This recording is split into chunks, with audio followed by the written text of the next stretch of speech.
pour l'heure, c'est notre camarade du jour. Je ne vais ni donner son nom, ni donner son prénom. Je vais simplement dire bonjour, cher camarade.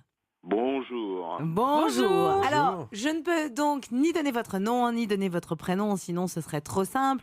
Je peux juste vous dire, les amis, que ce camarade est à la fois votre meilleur ami et votre pire ennemi en cette période de fête. Mais qui est-il? Allez-y, il est à vous. Monsieur Cholestérol. Est-ce que vous êtes en instance, monsieur Cholestérol, oui ou non? Un peu.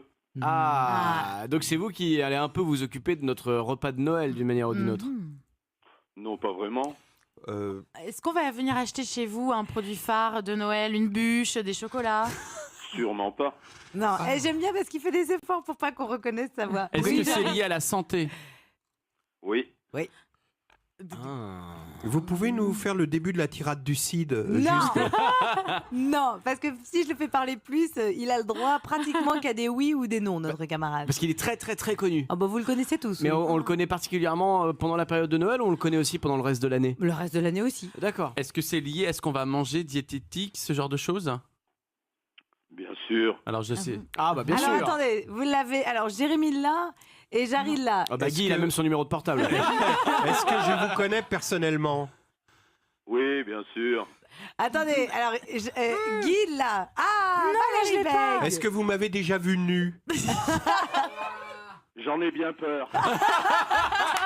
Alors, Est-ce que vous avez déjà vu Guy avec sa djellaba? J'en ai bien peur aussi. attendez. Alors, tout le monde là sauf Valérie Beg. Je sais pas. On va traîner un peu, mon petit. Hein. Est-ce que vous passez à la télé? Ah bah merci. Bah non, oui, quoi. mais j'ai posé les questions, je vais trouver. Vous passez à la télé? J'occupe tout l'écran en général. Ah bon? Ah non, je pensais à Michel Simès, mais non. Non. Justement, il Ah. fait en sorte que les gens n'occupent pas tout l'écran. D'accord, donc vous êtes vous n'êtes pas de médecin. Si vous êtes médecin, diététicien, nutritionniste. Parfait. Ah bah voilà. Ah bah voilà, alors bah voilà. Ça y est, elle est au bout de ses possibilités. Ah si, c'est Michel Cohen. Non, c'est Michel Cohen. Allez-y. Jean-Michel. Jean-Michel Cohen, bravo. Ah bah vous voyez, Valérie. Ça va, Jean-Michel Cohen? Ça va, sauf qu'il n'y a vraiment aucun médecin pour traiter cet enrouement que je traîne depuis 3 jours et je vais me plaindre à la sécurité sociale. Ah ouais, les boules. Vous avez demandé à Gérald Kierzek? Alors, non, mais sérieusement. D'abord, Jean-Michel, merci de prendre un petit peu de temps avec nous cet après-midi dans la Cour des Grands.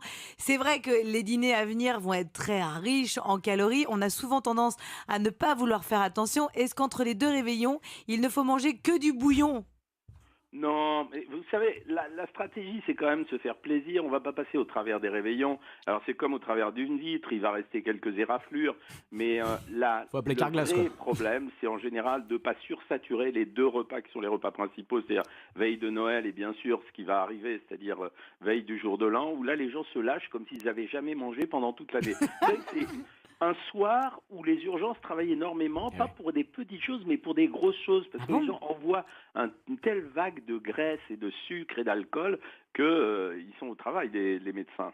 Ah oui, il y a des crises de foie importantes, Ouais, c'est des ça? infarctus. Douloureux, ouais, bien sûr. Ah oui, il y a des infarctus aussi. D'accord. Alors bon, le principe il est simple, ça veut dire se faire plaisir, utiliser les produits de fête qui soient les plus généreux en termes de saveur et pas forcément en termes de calories.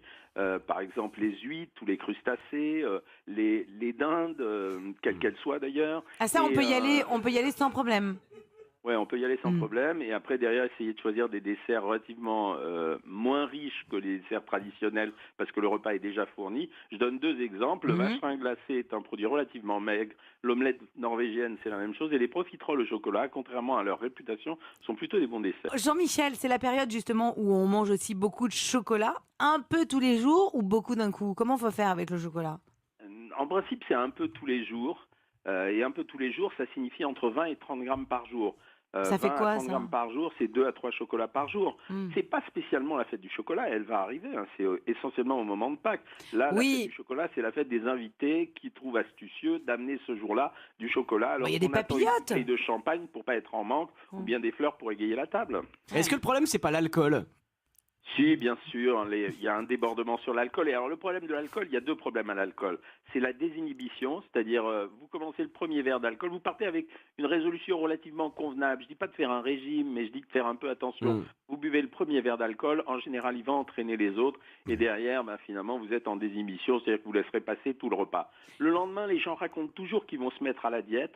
Alors, il y a ceux qui vont finir les restes de la veille parce qu'ils ont pitié, ils veulent pas faire de gaspillage.